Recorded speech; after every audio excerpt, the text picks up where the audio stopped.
In the last hour, President Trump's son has released an email chain which he says shows he was explicitly offered sensitive information about Hillary Clinton as part of the Russian government's support for his father's presidential election campaign. Now, in one key exchange, the publicist Rob Goldstone, who arranged a meeting between Donald Trump Jr. and a Russian lawyer in June last year, says this is obviously very high level and sensitive information, but it is part of Russia and its government's support for Mr. Trump. Well, the email to Mr. Trump Jr., which he released on Twitter, says the Crown Prosecutor of Russia had offered to provide the Trump campaign with some official documents and information that would incriminate Hillary Clinton and her dealings with Russia and would be very useful to your father. Well, let's talk first of all to our North America reporter, Anthony Searcher. Now, these emails have only been released in the last hour. For a start, I suppose we have to start at the very beginning. This is presumably all authentic, because some of what's in there is quite astonishing. Right, it is quite astonishing. I mean, this is not exculpatory for Donald Trump Jr. By any stretch of the imagination. I mean, this shows that he went into that meeting in Trump Tower on June 9th, 2016, in the heat of the presidential campaign, thinking that he was getting help from an official lawyer of the Russian government, that they were going to provide documents that would help his father because the Russian government wanted to help his father. And his response to those passages you read in the very next email is particularly damning. He said, "If it's what you say, I love it, especially later in the summer." So not only did he seem willing to accept the help of the Russian government, or what he saw as the help of the Russian government, but that he was already thinking about the timing of this, because later in the summer is when the presidential campaign, the general election against Hillary Clinton, really kicked into high gear. And it was also later in the summer, just about 2 months after this meeting, when the emails that had been hacked from Democratic National Committee servers and from a senior member of Clinton's campaign team first started dropping and causing all sorts of headaches for Hillary Clinton's presidential campaign. There's another key part about this. At the top of the email chain, it shows that Donald Trump Jr. forwarded these emails the day before the meeting to Donald Trump's son-in-law, Jared Kushner, and Paul Manafort, the then campaign chair of Donald Trump's campaign. They sat in on the meeting. They had said in a statement released by the White House that they didn't know what the meeting was going to be about when they went into it.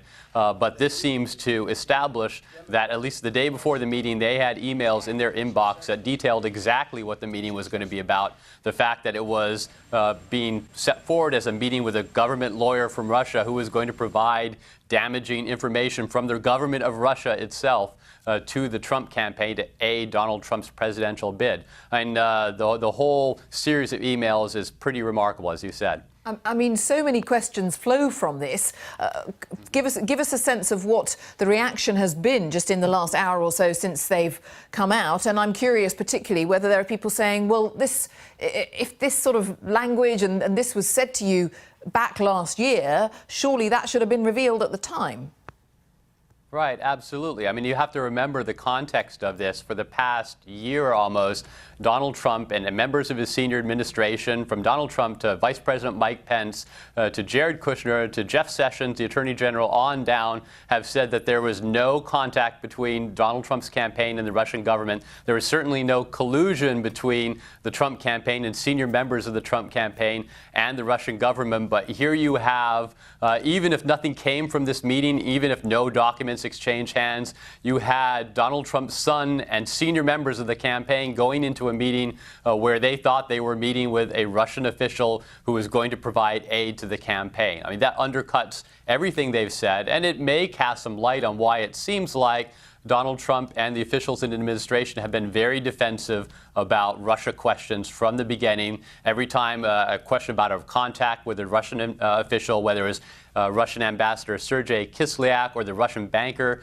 that Jared Kushner met with in December, the first reaction from the Trump officials has been to deny it, and then later to go back and revise and say, yes, we did have a meeting, but it wasn't important. It was routine. This is a nothing burger, is the term that you hear kicked around a lot. As far as the reaction here in Washington in the past hour, obviously it's been very dramatic. Everyone's been poring over these emails. I think the emails are even more incriminating, more explosive than anyone imagined going into this last night.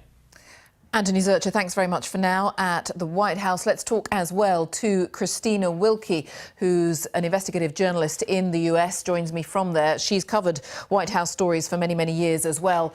Thanks so much for talking to us so quickly. Your first reaction to this email chain? That it was absolutely as bad or worse than anything one could have imagined.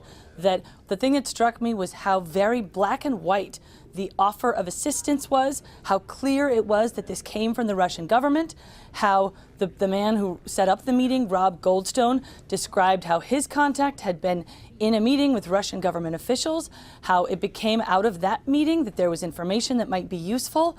The trail and the paper trail from one person to another is, I think, much starker than any journalist could have envisioned. And God knows it's so much different than what the Trumps initially said. And what does that do then, given the denials that we have been hearing, or certainly the vagaries that we've been hearing about any relationship between Donald Trump and his administration and Russia?